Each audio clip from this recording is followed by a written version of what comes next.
Hay sonidos que definen una era, y este, sin duda, es uno de ellos.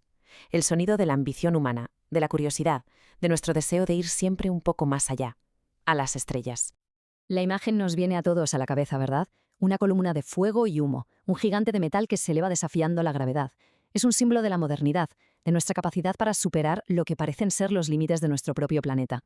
Y claro, al pensar en esto, la mente se va directamente a la carrera espacial, a esos enormes centros de lanzamiento, a esa época de la Guerra Fría. Pero, ¿y si esa imagen tan icónica tuviera un origen completamente diferente? Mucho más humilde, mucho más solitario. Pues así es. El escenario real no es una base militar en Florida, sino una simple granja cubierta de nieve en Massachusetts. ¿Y la fecha? 1926. Este es el verdadero punto de partida de todo, y la historia de quien lo hizo posible es una de las más fascinantes y a la vez injustas de la ciencia moderna. Muy bien, vamos a meternos de lleno en esto.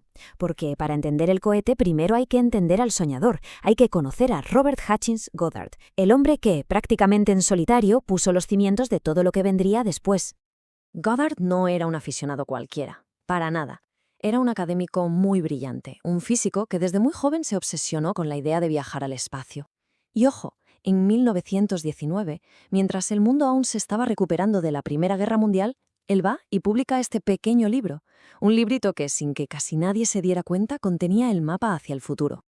Y aquí es donde la historia nos regala una de esas coincidencias que parecen de película.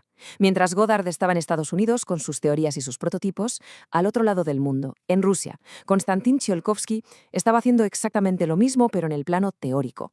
Estaban compitiendo sin saberlo, y sin saberlo estaban sentando las bases de la gran rivalidad que iba a definir todo el siglo XX.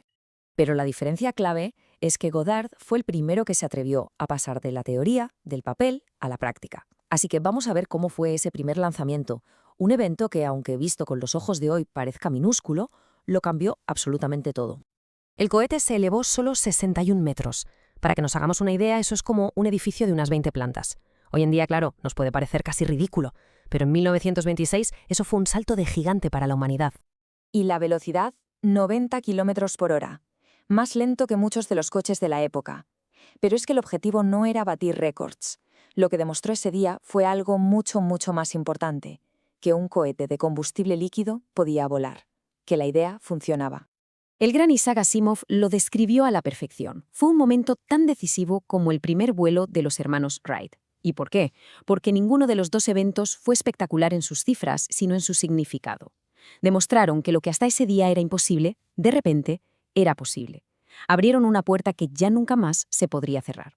Aquí viene el giro amargo de la historia. A diferencia de los hermanos Wright, el logro de Goddard no fue recibido con admiración, fue recibido con escepticismo y, lo que es peor, con burlas. La prensa y el público le pusieron el apodo de «el chalado de la luna». Hay que entender que en aquella época la idea de ir al espacio era ciencia ficción pura y dura, así que sus experimentos, que eran súper serios, se veían como las excentricidades de un loco. Y esto a él le dolía muchísimo porque era un científico, no un personaje de feria. Y la cosa fue a más. La burla se convirtió en una prohibición en toda regla. Después de un lanzamiento un poco más ruidoso en 1929, las autoridades locales simplemente le prohibieron seguir con sus experimentos en su propio estado. Al pionero lo echaron de su casa. Pero Goddard no era de los que se rinden. Se vio obligado a marcharse y encontró un refugio, pues, en la soledad del desierto. Un lugar donde, lejos de las miradas y las críticas, iba a poder sentar las bases de toda la cohetería moderna. Por suerte, no todo el mundo pensaba que estaba loco. Hubo alguien, el filántropo Daniel Guggenheim, que sí vio el potencial de su trabajo y decidió financiarle una estación experimental en Nuevo México. Lejos del ruido, en el silencio del desierto, Goddard por fin tuvo lo que necesitaba: paz para trabajar. Y vaya si trabajo, es que es increíble, en solo 5 años resolvió los 3 grandes problemas de la cohetería. 1. Cámaras de combustión eficientes y estables. 2. Sistemas de control giroscópico para que los cohetes volaran rectos. Y 3. La joya de la corona, patentó el concepto de cohetes de varias etapas. La idea genial de ir soltando peso por el camino para llegar más alto. Vamos, que literalmente escribió el manual de instrucciones para poder ir al espacio. Y aquí está lo más irónico de todo. A pesar de tener al padre de la era espacial trabajando en su propio país, desarrollando tecnología revolucionaria, el gobierno de Estados Unidos apenas le hizo caso. Solo usaron una pequeña parte de su tecnología para ayudar a que los aviones despegaran de portaaviones. No vieron el potencial gigantesco que tenían delante de sus narices. Pero mientras Goddard trabajaba casi en secreto, ignorado en su propio país, sus ideas habían cruzado el océano y habían echado raíces en el lugar más inesperado y, desde luego, más peligroso, la Alemania nazi. Resulta que un grupo de científicos alemanes, con Werner von Braun a la cabeza, estaba literalmente devorando todas y cada una de las publicaciones de Goddard, y usaron sus principios para construir el B-2, el primer misil balístico del mundo y un arma que aterrorizó a media Europa. Bueno, pues cuando la guerra acaba, Estados Unidos se da cuenta de que se ha quedado atrás, y en una carrera contrarreloj contra los soviéticos se trae a estos científicos alemanes para que lideren su programa espacial. Eran los mayores expertos del mundo. Los ingenieros estadounidenses, claro, estaban ansiosos por aprender. Empezaron a interrogar a los alemanes, a preguntarles por los secretos de su tecnología, por cómo habían conseguido construir algo tan avanzado. Pero la respuesta que recibieron los dejó de piedra. ¿Por qué no le preguntan a Goddard? Hay que imaginar la escena. Los alemanes no daban crédito. No podían creerse que los propios estadounidenses no estuvieran consultando al maestro, al hombre cuyos escritos habían sido su guía, su Biblia. Fue la vindicación definitiva para Goddard, pero llegó demasiado tarde.